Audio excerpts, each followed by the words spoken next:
Middle East conflict has flared again as Iran finally buries its slain supreme leader. Donald Trump has said the ceasefire is over, with hopes of diplomacy fading fast. Marley Hogan has the latest from Washington. Well, in the words of Donald Trump, the ceasefire is over, and at this stage, both sides are showing no signs they are willing to back down.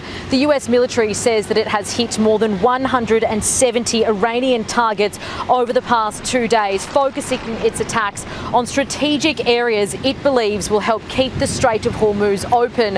Iran retaliating, attempting to strike US military targets based in Gulf nations. The renewed hostilities comes on the last day of a funeral for Iran's late supreme leader. Thousands gathered to watch the burial after a days-long service. With hopes of diplomacy fading, Donald Trump has expressed his frustration over the lack of progress in negotiations and the back-and-forth attacks.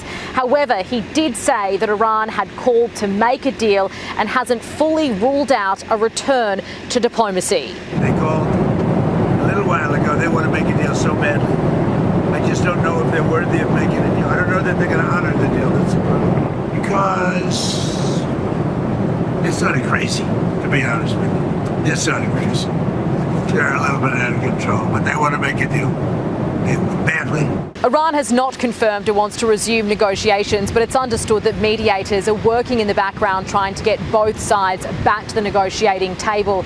Now, these tit-for-tat attacks and the uncertainty about the future has led traffic through the Strait of Hormuz to steeply decline once again.